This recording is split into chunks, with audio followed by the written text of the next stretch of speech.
Good evening, everyone.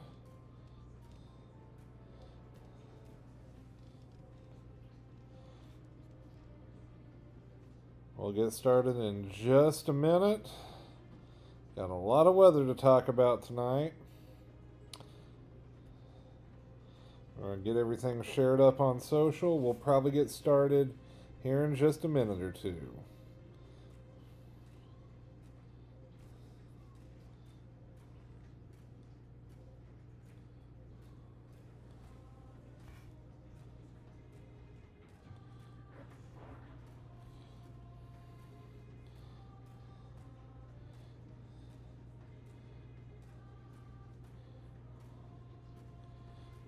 Let us know where you're watching from.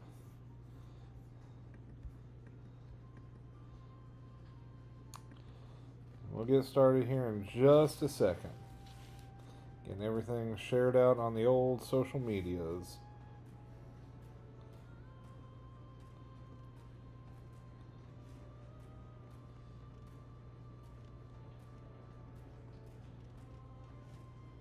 Our good old late night winter weather chats.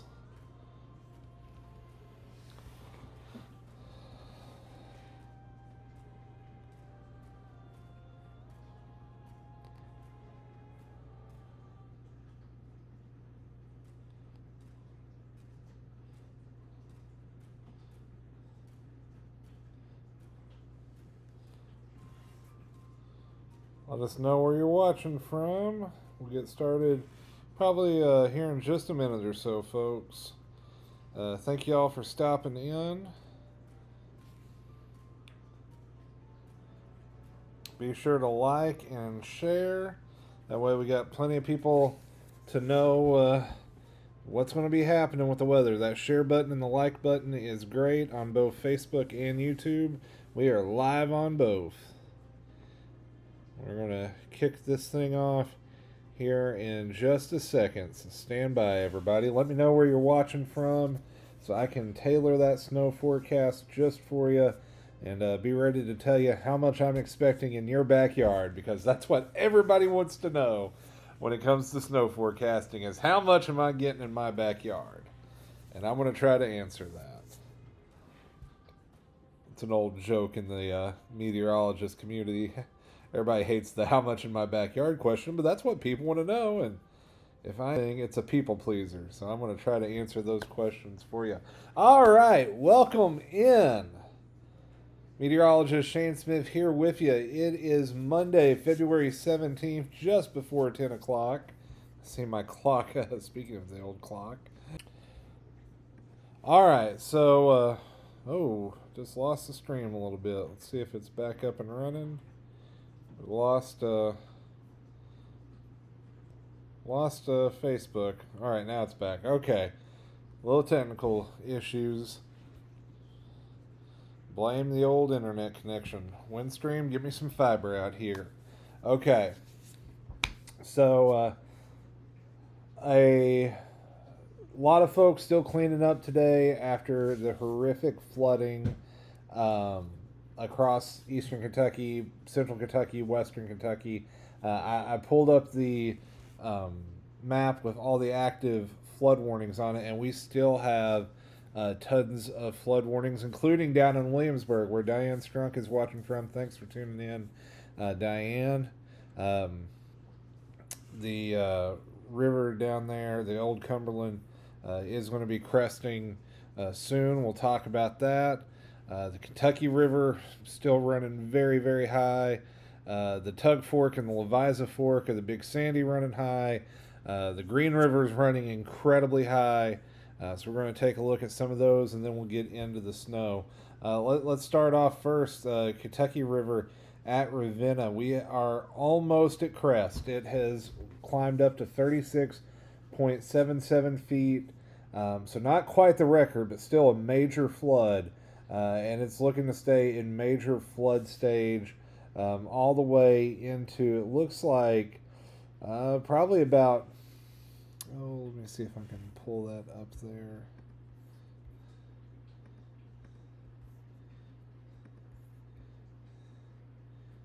It's going to be around 1 a.m. Wednesday. So we got another day of flooding up on the Kentucky at Ravenna.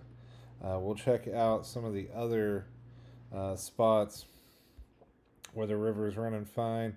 Here's Leviza Fork at Paintsville. We're pulling that data up.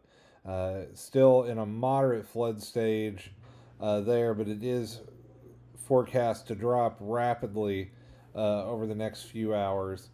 So we'll get that out of moderate flood stage soon, thankfully. The Tug Fork over at Kermit, still in a minor flood stage, but it'll be dropping off over the next little bit. We're going to slide on down.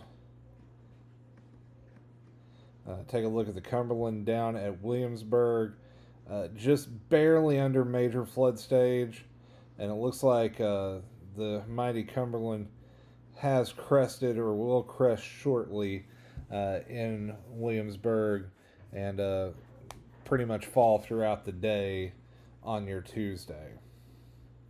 And then out in western Kentucky, the still some rivers in major flood stage out there. The Rolling Fork near Boston still going to be in major flood stage for about the next 6 to 10 hours or so, and then it will drop down.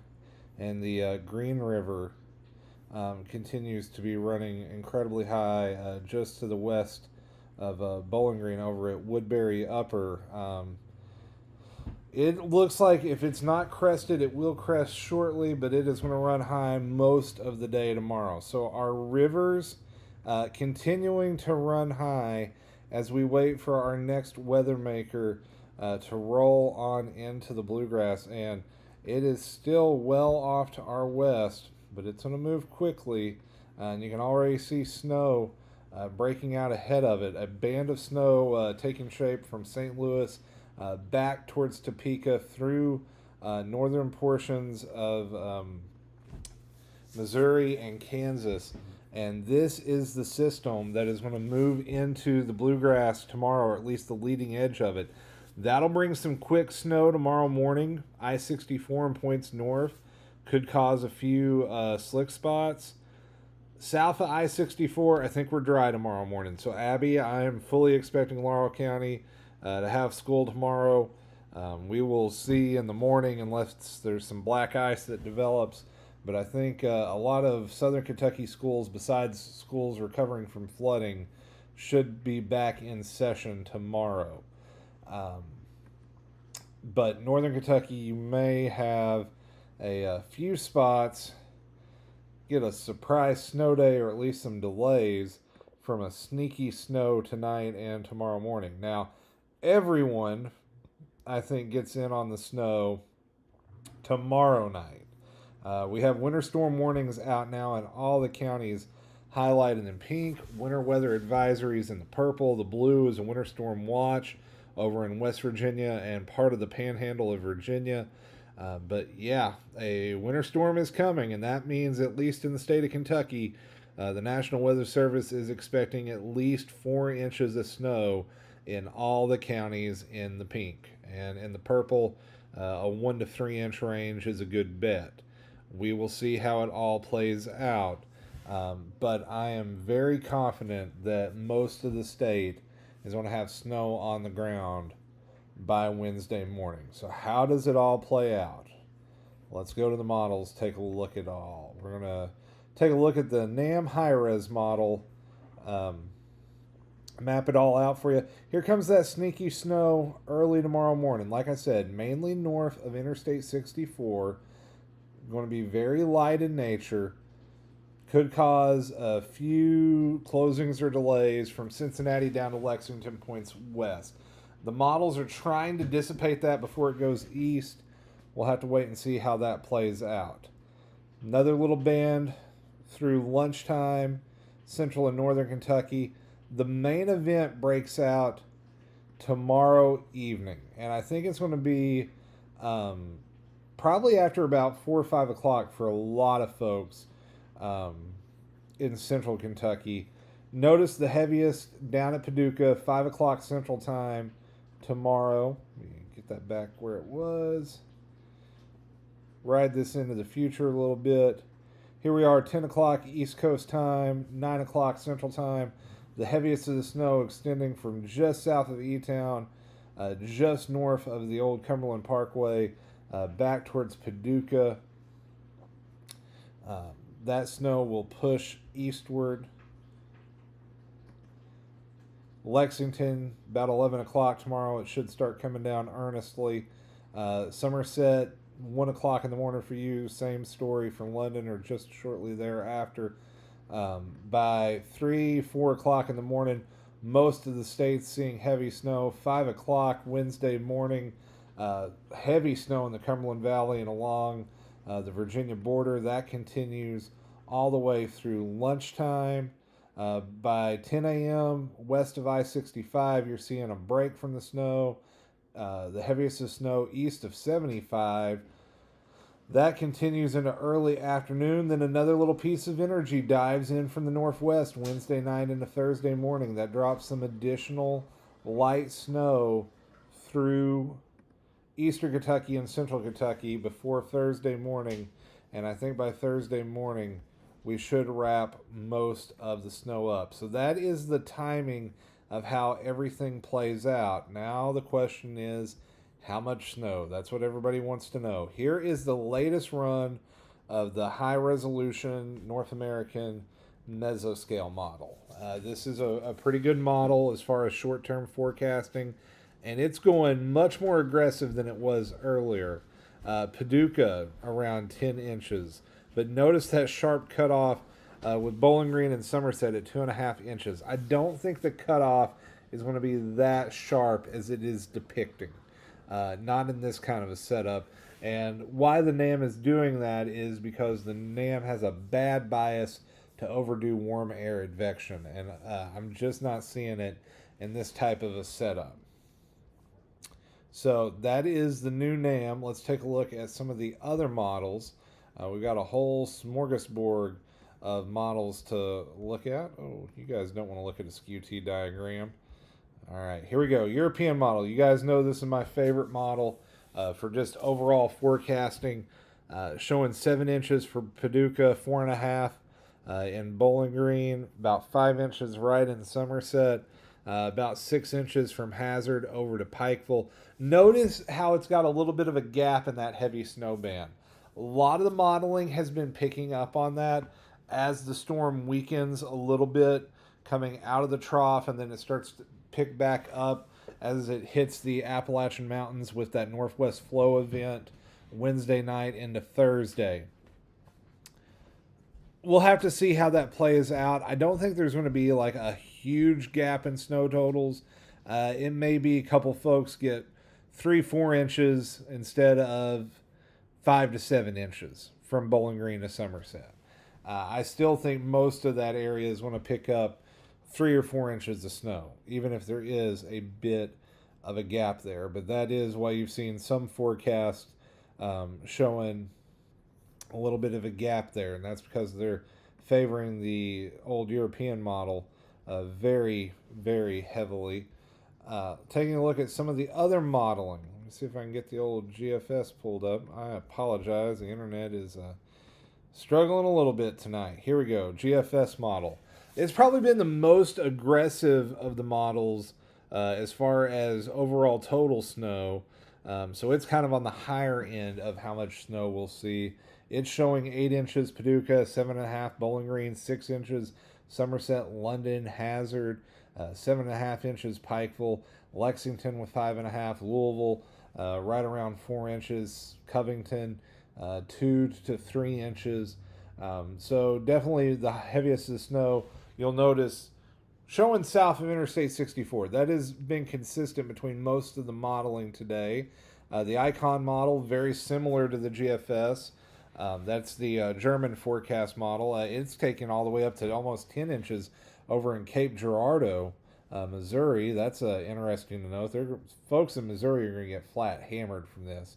But still putting Bowling Green around 6 inches, just shy of 6 inches in Somerset and London. Pikeville, 7.5. Lexington just shy of 5, Louisville around 3. It's a little sharper on the northern cutoff. The old version of the NAM, I showed you the high-res NAM, but the old version of the NAM, 10 inches Paducah, 5 inches E-Town, 3 inches Somerset, 2 inches Bowling Green. I'm not buying that sharp cutoff, that sharp gap there. We'll see how it plays out, but I'm not completely sold on that just yet. And then the higher amounts along the Virginia border, thanks to the upslope. The Ukmet, probably the farthest south, but also the least intense with the overall precipitation. Real quick, I'm going to switch this over. This is the ensemble models, so the Canadian ensembles. And this is a 10 to 1 snow ratio. The others were using higher ratios. Small chance of black ice in the morning in Alexis, especially on spots that still had some melting and water just flowing, runoff. So any of those side roads that had water running over it could still be on the slick side tomorrow morning. Should be isolated here in Laurel County. The main roads have been treated pretty good, but those side roads and those country roads could be a little bit slick in a few spots. So, as I was saying, the ensemble models here, what an ensemble model is it takes the model, runs different variations, takes an average. It kind of gives you a better overall average forecast. But one of the weaknesses with this model set is it doesn't figure out snowfall totals based on the temperature. It just does the traditional 10 to 1 ratio, 10 inches of snow to 1 inch of rain.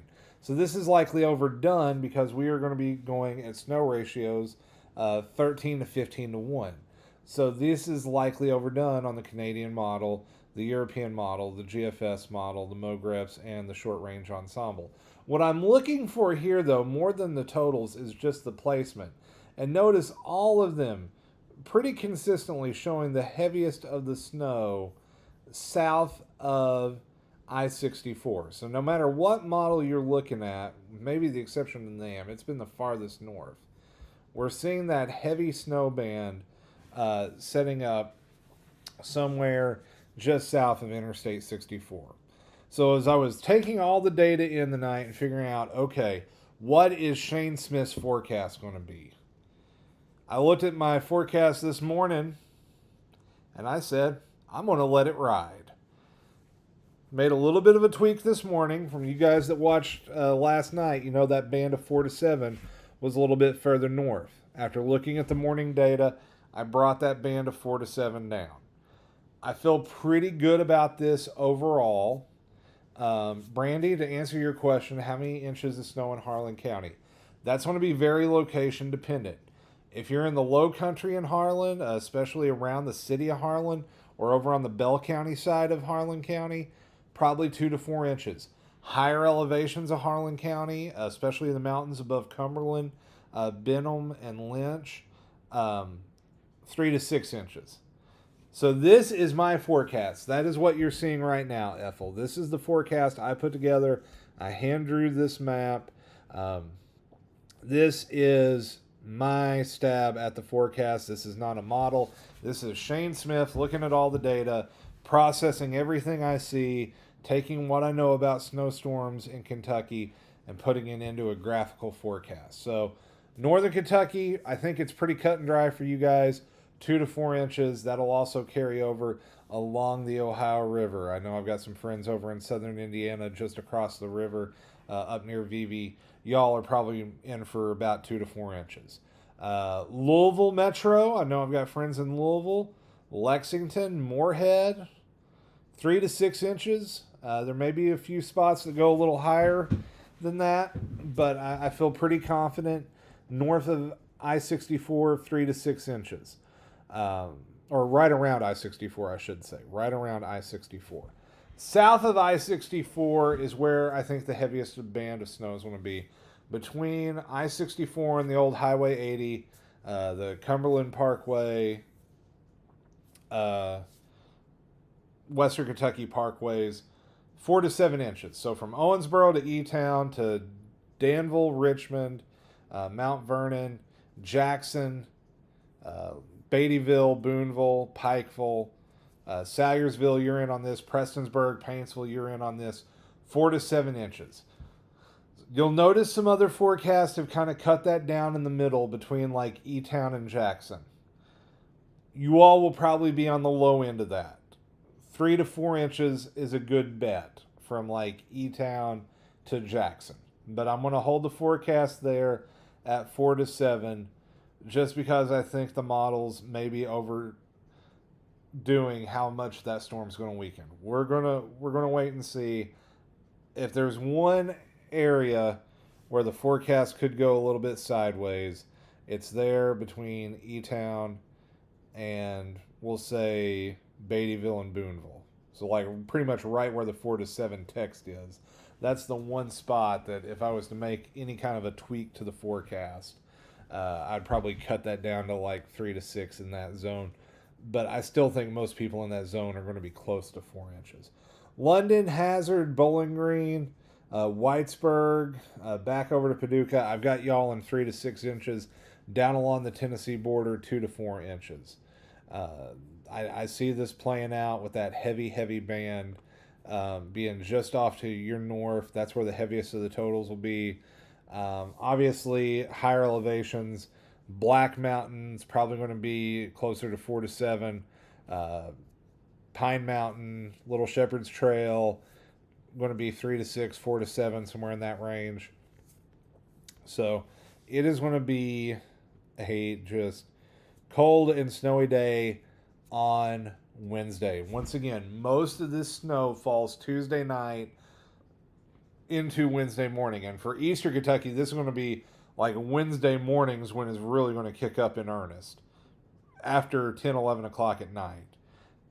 So Western Kentucky, you'll start tomorrow evening. Central Kentucky, right around 10 to midnight-ish. Eastern Kentucky, east to I-75. This is more of a Wednesday issue.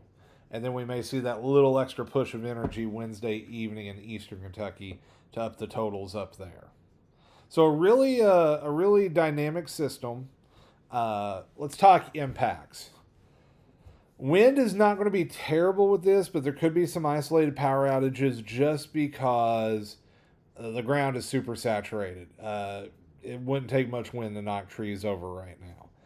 I am definitely concerned about driving conditions Wednesday and Thursday across the entire state. It's going to suck.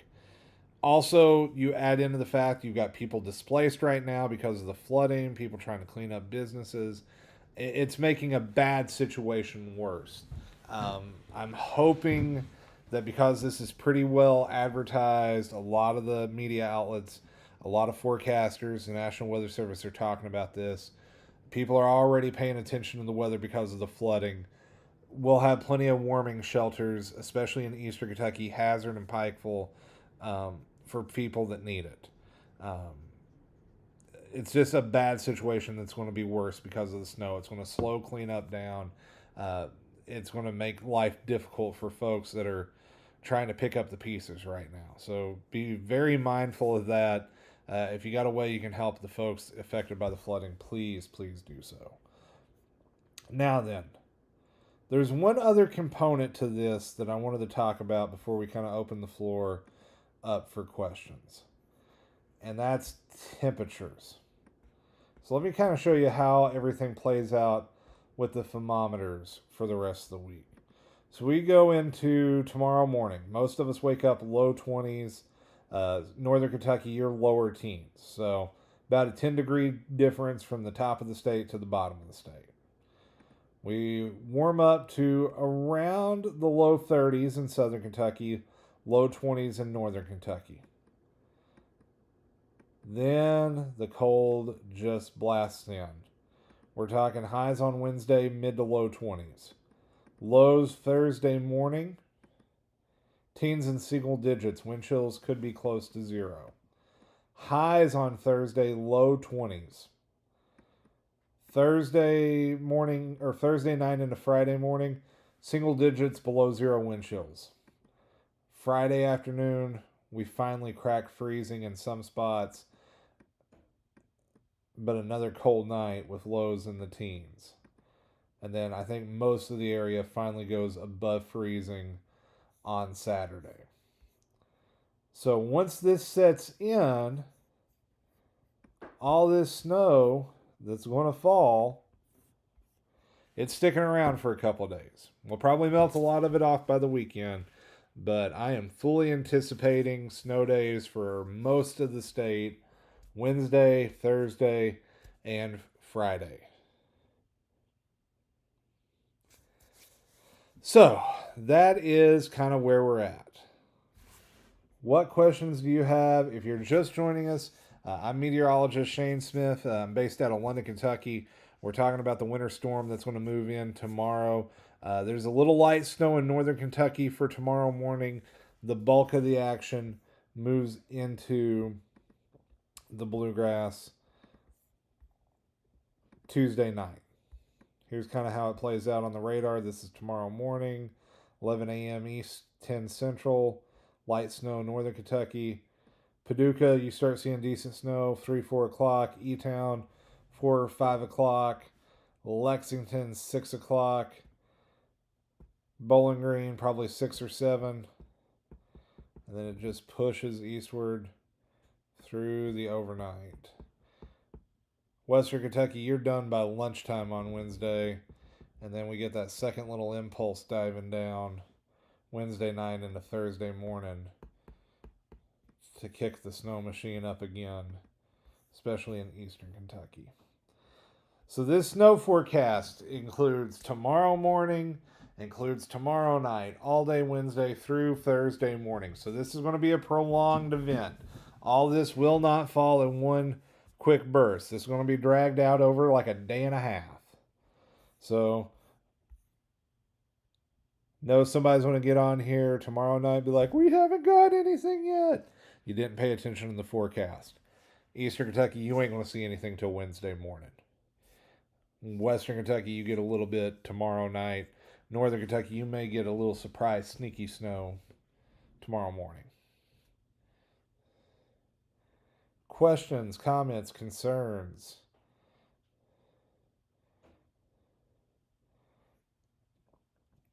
So overall, my confidence level in this forecast, medium to high.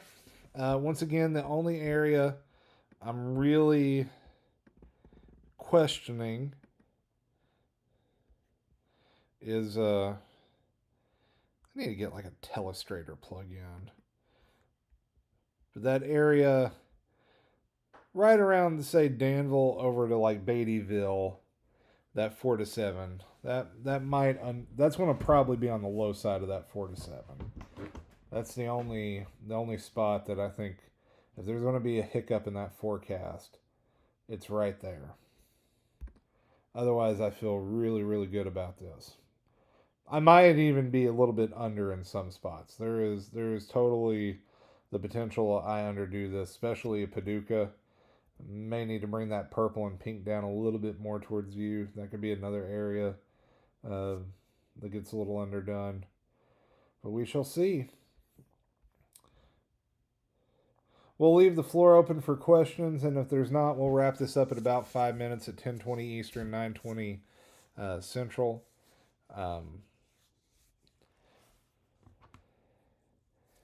Bluegrass Collectors asking on YouTube, do you think E-Town is in line for half a foot? I feel pretty confident in that. I'd say 6 inches in E-Town is a pretty good bet right now. North American mesoscale models got you between 5 and 6. Euro's got you at 5, GFS 6, Icon 6, Old NAM 6. The Ekmet we'll kind of throw out because it's being a little wacky, but would not surprise me at all if E-Town ended up right at 6 inches. Got you in 4 to 7. 4 to 7 is what I'll say I'm very confident in. Would not surprise me at all if half a ruler is covered by Thursday morning in E-Town. Janice, thank you for joining us. I know we got a lot of folks watching on Facebook. If you got questions, post them. Questions for how much snow in your backyard? Now is the time. If you haven't yet, please like my Facebook page, Meteorologist Shane Smith. Follow it. I try to post updates pretty frequently there. You can find me on the other social media platforms at S Smith Weather. I'm on YouTube, Twitter or X, and Instagram. Although on my Instagram you'll see a bunch of my food pics because I am a foodie. But trying to post there too. Overall, I think this is going to be a high impact event as far as travel conditions. Travel on Wednesday and Thursday is going to be rough across the entire state. Ethel, you are not wrong. This has been a winter and a half, especially up in central Kentucky, which, I mean, even here in London, we didn't have a ton of snow when central Kentucky did, but when it fell, it stuck around forever. Question from Tara: what will the winds be with this event? Well, let's go ahead, pull those up, take a look. Give me just 1 second. We'll do a little analysis on the fly. Here are your wind gusts from this event according to the North American Mesoscale model. Give it just 1 second to buffer in and load. Okay, so as everything starts to blow in Wednesday, some gusts up to 20 possible with some of these storms. Well, with the snow.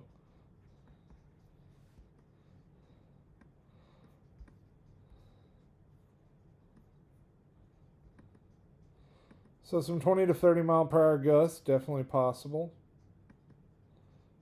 Wednesday morning. Then Wednesday evening, maybe some gusts up to 20. So the wind's not going to be terrible. If we were getting up closer to 40, I would be a little bit more concerned, like with the winds causing power outages. But if we're only seeing gusts up to 20 to 30, hopefully we can dodge a lot of those power outages. Yeah.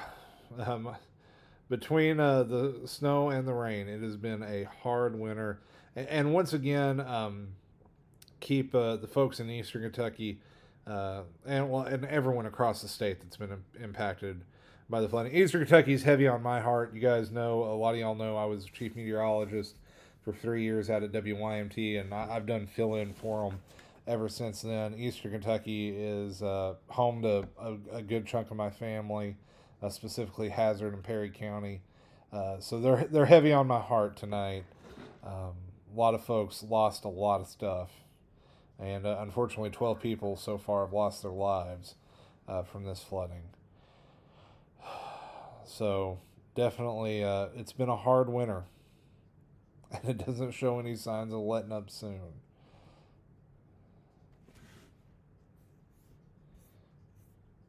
Although I will say the overall pattern is looking a little bit warmer next week. Got some 50s in that forecast. We'll take 50s at this point. That'll feel like a heat wave.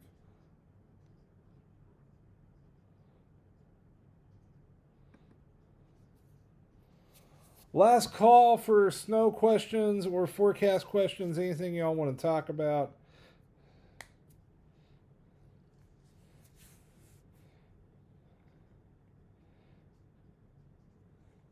Thank you, everybody, for joining us. If you haven't yet, click that subscribe button over on YouTube. See the 5 of y'all watching. Thanks for joining us. Be sure to share this out. Folks can go back and watch it after the fact. Like us on Facebook, Meteorologist Shane Smith, S. Smith Weather on YouTube, X, and Insta. And folks, that's going to do it. I will probably have a game time update tomorrow night. Last call. I'll be busy at the school and busy most of the day tomorrow, but I'll try to pop on here tomorrow night for an update, and we'll talk about what to expect. But till next time, folks, stay safe, stay stay safe out there. Take care. Stay weather aware. That's the saying. Gosh, it is late, and I got to teach tomorrow.